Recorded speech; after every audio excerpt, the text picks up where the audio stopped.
The following episode contains mature themes and strong language. Listener discretion is advised.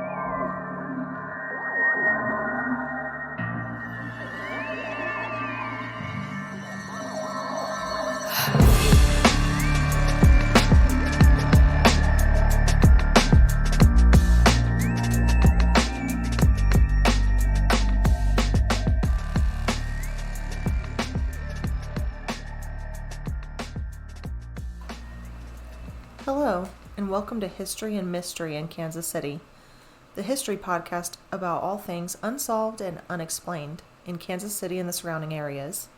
I'm your host, Laura. Since this is my first episode, I wanted to start by apologizing because I'm sure it will take me a while to get into my groove and get my format down the way I want it. I'm not used to hearing my own voice or talking into the ether with no one to respond to me. So this will be very difficult at first, so bear with me. In the meantime, I would really appreciate your thoughts, feedback, and suggestions while I get all of the kinks worked out. I want this podcast to be informative and fun, but I also want to spread awareness about cases that have been forgotten, cold cases, and missing person cases. At the beginning of each episode, I plan on doing a brief review of a cold case or missing person.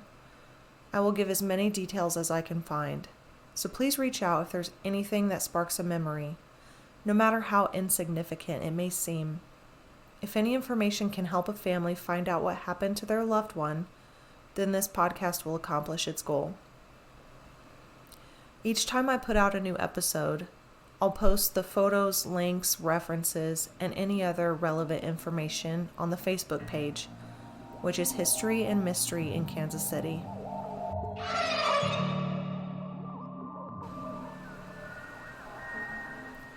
So my first cold case review, I wanted to start with one from St. Joseph, Missouri, which is where I'm from. July 6th, 2004, Ashley Martinez and her younger brother were spending a day at the pool at Krug Park in St. Joe. Their mother, Tammy, put 15-year-old Ashley in charge, dropped them off around noon, and told them she'd be back to pick them up at the end of the day. But when she returned, her son was waiting for her, but Ashley had vanished. According to Ashley's brother and other people at the pool that day, Ashley was there for a few hours before borrowing a friend's cell phone to make a call before leaving the pool area. Tammy told Dateline that several people saw her daughter get into an unknown vehicle with an older man. According to the Martinez family, she was last seen getting into Christopher Hart's car. However, there is an affidavit provided by the Hart family that says another witness named Denise Campbell saw Martinez with a different man months after she went missing. Campbell was a former school administrator at Rubidoux Middle School. This is where Ashley went to school. The Campbell affidavit was signed on April 6, 2009, so about 5 years after Martinez went missing. She wrote, quote, "I saw Ashley Martinez standing on the northeast corner of Frederick Street and Leonard Road with a tall African-American man. They turned north on Leonard Road, and Ashley waved to me." News Press Now verified the authenticity of the affidavit by speaking with Campbell. The affidavit is notarized and is also signed by a witness, but the witness name is unreadable. She says, quote, "I was positive it was her, as I had been an assistant principal when she attended, and I had many dealings with her. After picking up my children, I traveled west down Frederick and saw the two once again walking west down Frederick across the highway bridge." Tammy, Ashley's mother, told News Press Now in 2017 that police have attempted to interview Hart, the man thought to be last seen with Martinez, but they've been unsuccessful. A friend of the Martinez family, Julie Walgren, said she'd seen Hart and Ashley Martinez together before she disappeared. Walgren stated that she's a cousin of Hart's. I remember going over to Chris's house. He told me he met a girl, and she was there. And he told me that he met her at Krug Pool. The next day, a couple of days later maybe, I went back over there, and she was there, and they were talking about going to Oregon. Hart currently is detained at the Buchanan County Jail, awaiting trial on domestic violence and unlawful use of weapons charges. He's never been charged in the Martinez case, but did spend time in prison for assault and tampering with a motor vehicle. What happened to Ashley? Why did it take so long for Campbell to come forward if she really thinks that she saw this missing girl? And 5 years later, that's a long time to wait. At the same time, though, if it's not true, what reason would she have to make up something like that? Especially as an assistant principal of the school Ashley attended, she seems to be a credible witness. Though there seems to be several witnesses that have said that Hart was the last person she was with. Ashley Martinez was born January 24th, 1989. She's 5'3", 110 pounds at the time of her disappearance, and she has blue eyes. Ashley has her tongue, navel, and ears pierced. She also has a scar on her left arm. She was last seen wearing blue jean shorts, a black top with red cherries, and a white Reebok tennis shoes. I remember when Ashley went missing, and her case has stuck with me all this time. We're similar in age, and at the time, in St. Joe being such a small town, we probably had some friends in common. It could have been me or any one of my friends. Her family really just needs closure. It will be 20 years this July. Please reach out if you have any information about Ashley or what happened to her. You can contact the St. Joseph Police Department either at 816-271-4777 or 816-271-4747. Tips can also be called into the Missouri State Highway Patrol at 1-800-877-3452.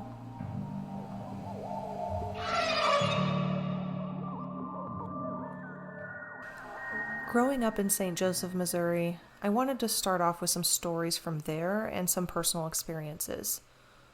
My friends and I would go exploring in abandoned houses, old graveyards that were in the woods and seemingly forgotten.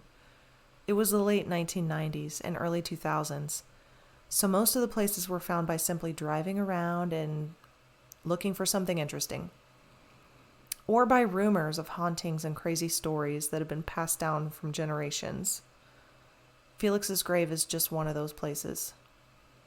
It carries rumors of hauntings, a witch, and even devil worshippers who would conduct human sacrifices in the woods surrounding the cemetery. I'm sure if you're from St. Joe, you've heard of some of these crazy stories.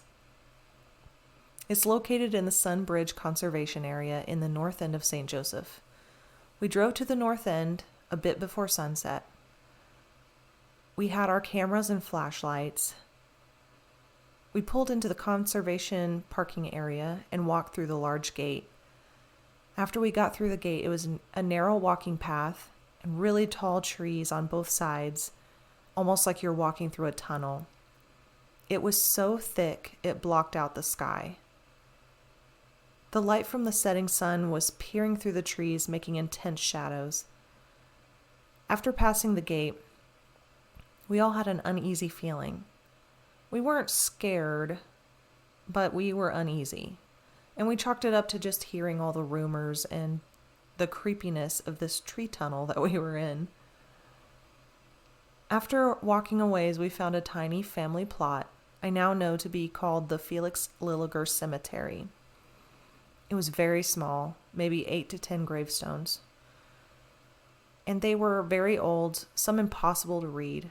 There had been vandals who knocked over many of the headstones. A lot of brush and weeds. It was just not well taken care of. It was rumored that the headstone bearing the name Felix had been stolen in the 1980s. There were 4 of us, including myself, my boyfriend, and another couple. I was taking pictures, and at one point, my boyfriend was trying to pick up one of the fallen headstones, but it was just too heavy. I took a picture of him immediately after his failed attempt. The other couple behind me, they were chatting. He was the only one in the photo. We felt creeped out, but also so sad for the disrepair of the cemetery. These people were just forgotten. Later, when I got my film processed, I was flipping through the photos and came to one that just gave me chills. It was the one I took of my boyfriend after he tried to help fix the headstone. He was standing next to the fallen headstone, and right beside him was a misty figure. In the misty figure, you could see a face of what looked like a woman, and you could see her hand was outstretched towards my boyfriend. It was so clear you could see a ring, a large ring, on one of her fingers. When we were there, we didn't have any feelings of dread or fear, so I believe she was just appreciative of him trying to help fix the headstone. So a little background on the cemetery. According to Jennifer Sanders Tutt, who writes about the Lilliger family cemetery on theclio.com, she said the land was once known as Billy Goat Hill, which is just a fantastic name, and was the Lilliger family farm. Joseph Lilliger immigrated here in the mid-1840s from Germany. In June of 1909, tragedy struck.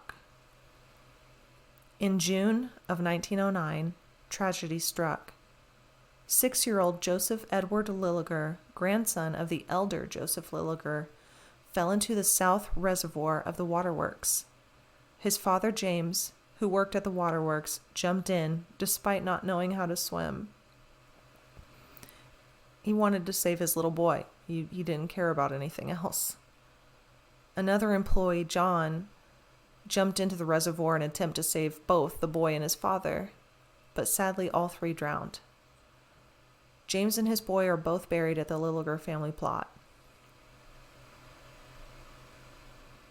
Although there's no headstone bearing the name Felix, the plot is called the Felix Lilliger Family Cemetery in the county records. Kayla Scott from whereverlifetakesme.com says her mother saw the gravestone in person before it disappeared, saying, quote, "The origin of Felix's grave is also mysterious. According to my mom, who personally saw Felix's grave, there was only the name Felix on the headstone. No other information was provided." End quote. There are several rumors about who Felix was. One of the ones I remember was that he murdered his whole family. Or there was one where he was driving late at night in the area, crashed his car, but they never found his body. None of the rumors have ever been proven to be true. And honestly, they're quite ridiculous. On findagrave.com, there's a Felix associated with the Lilliger Cemetery. His name was Felix Eberle, or Eberle. Not sure how you say that. He was born in Germany, moved to the U.S. when he was a young man, and died at the age of 99 in St. Joe. He lived at 407 Edmund. He was actually a neighbor of Rachel Lilliger and Joseph Lilliger. From the information on findagrave.com, it appeared that Felix never married, and the connection to the Lilligers, besides being neighbors, has never been established. Another place we had heard about was an abandoned cemetery just east of St. Joe. The thing was, it was in the middle of the woods and extremely overgrown. It was the same 4 of us that explored Felix's grave. 2 guys, one was my boyfriend at the time, and 2 girls, including me. We brought flashlights and walkie-talkies in case we got separated or lost.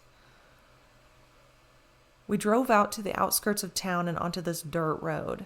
There was no road that led up to the cemetery itself, so we had to cross a huge field and then make our way through thick brush, fallen trees, and poison ivy.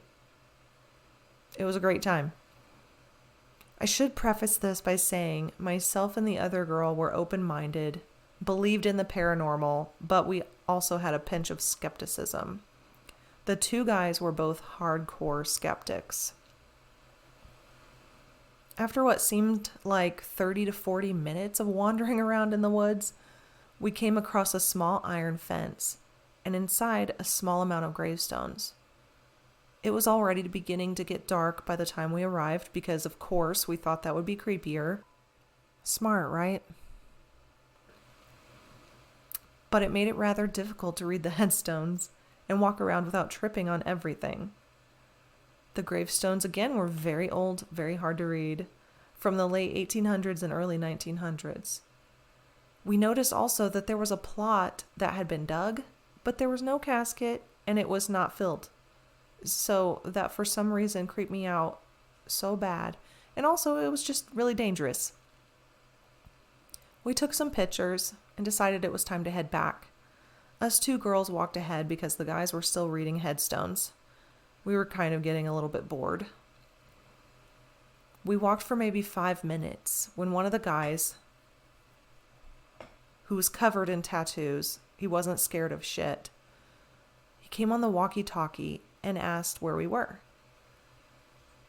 In the background, it sounded like a couple of male voices that were not his or my boyfriend's. It was very low and gruff and just sounded creepy.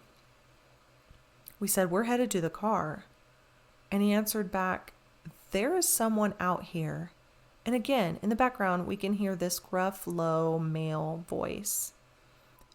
And you can hear in Tattoo Guy's voice that he is getting so panicked at this point, which makes us panic. Suddenly, he came back on the walkie yelling, "Oh my God, get back in the car, run." Us girls booked it, tripping on everything, panicked. We get back in the car. Shortly after my boyfriend gets in the car, like he wasn't far behind us. He was sweating, panting, the whole nine. We radioed Tattoo Guy. We asked where he was and what is going on. But every time he would push the button, all we could hear is panting, huffing, and puffing. We didn't know if he was running or being killed or what. What seemed like hours went by. In reality, it was probably 10 minutes. He got in the car. We sped the fuck out of there. And he refused to talk about what happened. And we were all too scared to ask. The boys might have been playing a trick on us and trying to scare us, which if that's the case, it fucking worked. We were terrified.